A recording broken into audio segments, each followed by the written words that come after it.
Buddy. Joining us right now to talk a little bit more about this and go further in depth on the issue is Dr. Steve Camarota. Steve is also the co-author of the study, and thanks so much for being with us here on America's Forum. Thanks for having me. All right, so does Congressman Blackburn have her finger on the pulse of what's really happening here, and more importantly, with jobs in this country? Sure. Now, the report you're mentioning is not really an analysis by us. We've just gone to the BLS, the Bureau of Labor Statistics website, and reported what's there. If you go to our website, we have the link that'll take you right to the table that you can produce all the numbers we did. We sometimes do a lot of analysis where we download the data and we look at it and we run numbers and regression on it. Here we didn't do that. We just took what's at the BLS website. So in some sense, it's not really our numbers. It's just theirs. It's table A7, if you'd like to know. And what it shows is that if you look at how many people were working in November 2007 and compare to the latest data, November 2014, you find there are about 2 million more immigrants working, but about 1.5 million fewer native-born people working. And by immigrants, the way it's defined here, excuse me, that's the foreign-born, that's legal and illegal, temporary workers, permanent workers, naturalized citizens, anyone who's not a U.S. citizen at birth gets picked up in the Census Bureau data that then the BLS, the Bureau of Labor Statistics, analyzes. So again, 2 million more immigrants since 2007 are holding a job now. They've completely recovered from the Great Recession. 1.5 million fewer native-born. So what job growth there has been since 2007 has all gone to the foreign-born. There's about 500,000 more people working, but it's 500,000 more immigrants. Can we get specific about which types of jobs are going to these immigrants? In this particular analysis, no. Now, we have done a lot of detail on that, and we had a report out earlier this year that looked at it, and the short answer is it's everything. It's at the very bottom end, hotel, restaurant, hospitality, jobs done by people who only have a high school education or even less than high school. It's middle skill jobs like office manager and other jobs that pay more middle wages for middle skilled people who say have some college or new college graduates and so forth. So there's and then it's high skill jobs as well, engineers and doctors and scientists. So across the board, the immigrants are gaining and the native born are lagging. Or another way to look at it is by education. About 45% of the jobs the immigrants have gained are for people with a college education. The rest are people without a college. So again, it's quite broad. Now, you say it's broad, though, Steve, but do you get the impression, or Dr. Camarota, I should say, do you get the impression these companies or corporations are creating these jobs on purpose because they don't have to pay as much for them? Well, remember, most of this job growth is legal immigration. Remember, legal immigration is much higher than illegal immigration. All the research shows only about a quarter of all immigrants in the United States are here legally, are here illegally. Legal immigration is very, very generous. Well more than 1 million people are allowed to settle in the country each year. Are they creating them just for immigrants? No, I think that there are several reasons why the immigrants get the jobs, and we've talked about this. It might be that they're willing to put up with more. It might be that they're willing to work for a little less.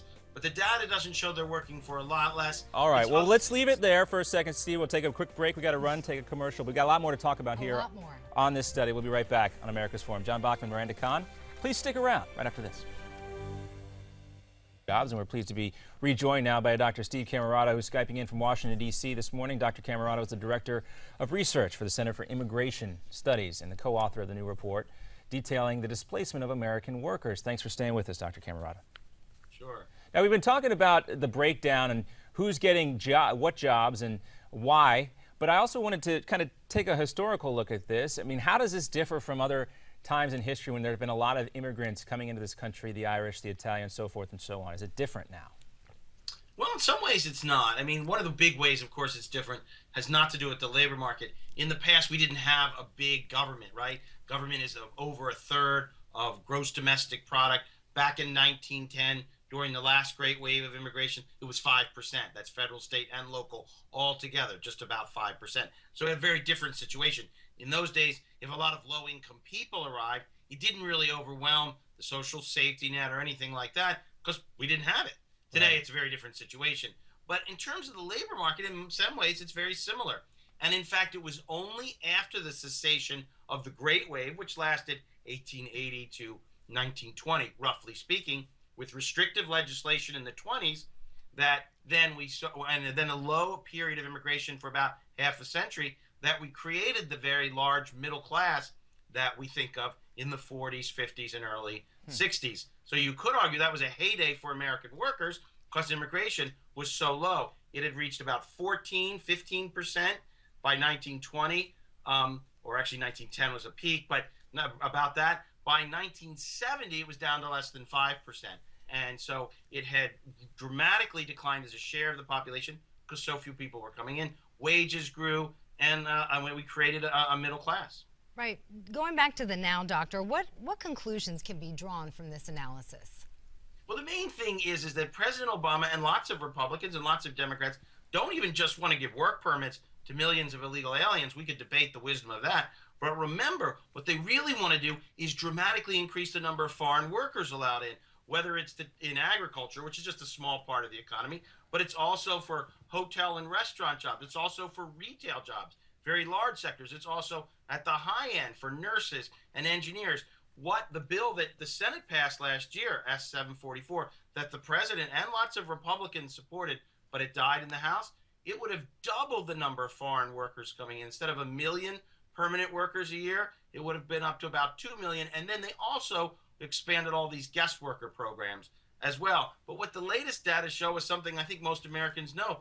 There's no shortage of workers. Right now, there are about 80 million native-born Americans who are adults and aren't not in the labor market.